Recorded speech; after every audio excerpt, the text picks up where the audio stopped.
And that was Joe Borowsky with his song Alone.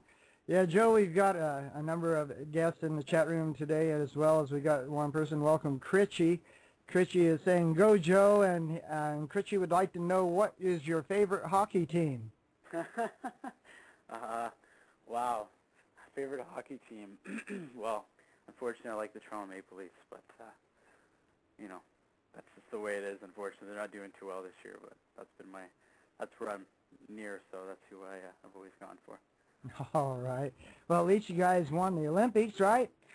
That's right, exactly. It was a big win. It was a big win. Yeah, it was, and that was great. Yeah. Well, anyway, getting back to music now. Right. Now, what type of equipment do you use to do your recordings? Actually, and I was actually going to touch on that before because you brought it up, and a lot of people, a lot of musicians out there, if they are worried about, if they're writing music and they're worried that they can't record decent sounding, recordings on their home computer, it's really easy to do. And a lot of people don't really know that, and I've talked to a lot of just musicians over the years that didn't know how easy it was. They always thought they had to go out and get like the MacBooks and all those things that have the really good equipment. But I just use a regular PC. I've got a small mixer. It's called a Euro Rack.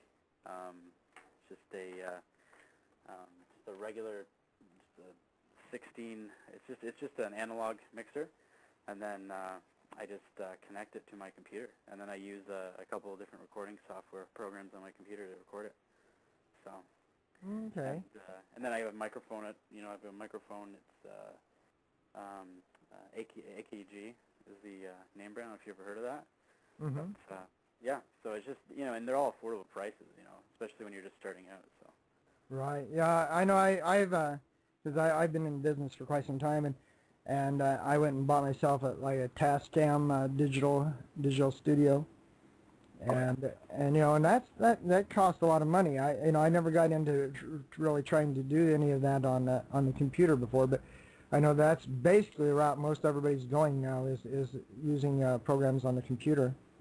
Yeah, absolutely. I mean, as long as you get familiar with the program itself and you know what you're doing, then you can make some pretty good tunes out of it.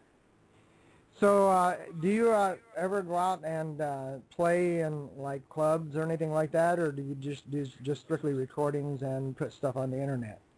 Yeah, that's probably a little bit of the difference with me with a lot of musicians, and I've listened to a couple of your recent guests and things like that, and a lot of them do play.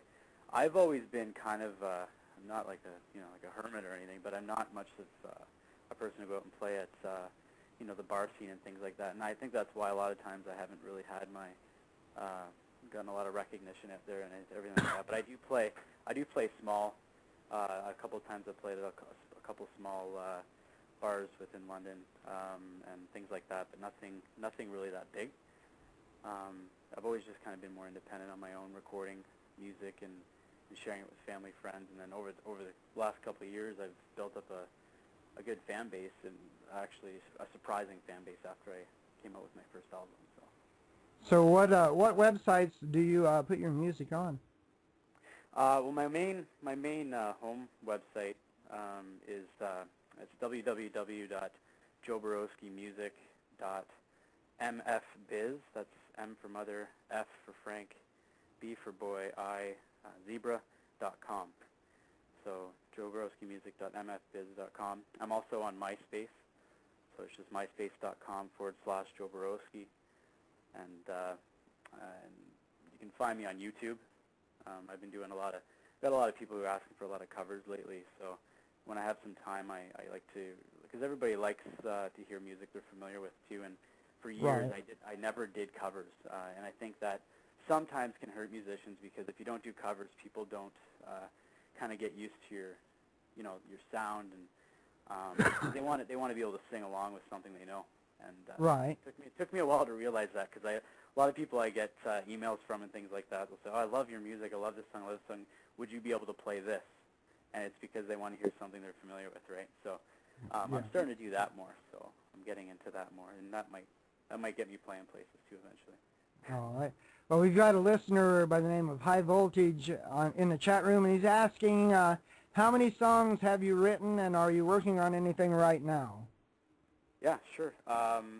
I've written, probably overall, I've probably written a good 50 songs over the year, like since I was a kid.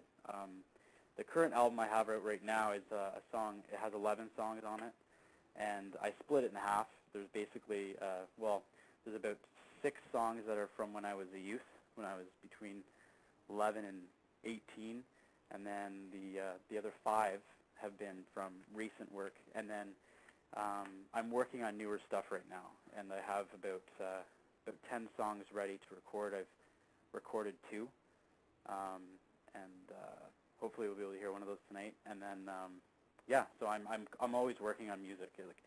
It's just a way of expression, and it just comes out of me easily. So I just write and write, and I just love writing music. So. Right. Well, I'll let everybody know so that we are going to play one of your new songs at the end of the hour, so that way they can at least get to hear something that's fresh and new for them. I'd like to go ahead and play another one of your songs now, Joe. It's called By His Grace. Anything you want to tell us about that song before we start? Yeah, this one isn't, I actually wanted to play this one. I'm glad that you're going to play that one, because it's not really one that's very popular, but it is one of the most meaningful songs I ever wrote. Quick story, I met a woman one night on a chat line. I go on to, I don't know if you've ever heard of it, Pal Talk, where you can go on and you can talk about, there's different chat rooms, paranormal chat rooms, there's, if you want to talk about politics, things like that. And I had somebody trying to email me or message me asking me that they're telling me they were wanting to come to Canada. And at first I thought, this is some strange person emailing me. Over a course of about an hour, I talked to this person. Actually, she was from somewhere near Africa, and her story basically was this: that she was I wouldn't say, I don't know what word to say, but basically she would clean for a gentleman who was a businessman, and he would come back and forth from this wherever she was. And as long as she cleaned for him and did all his, his cleaning and things like that, she would have time to go on the internet. They would have some type of pass that they could go on the internet, and he would allow her to go onto the internet for about a half hour a week, and that was her time to kind of get away and talk to people and things like that. And she was trying to beg me to find someone who could get her into Canada, because she was in such a poverty-stricken area.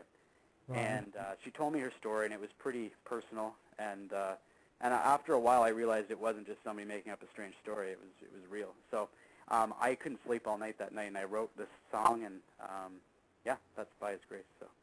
Okay. So her name, just to before you play it, By His Grace. That's some type of meaning of God to her, because she had trouble speaking English, so even her writing was poor when she was writing to me.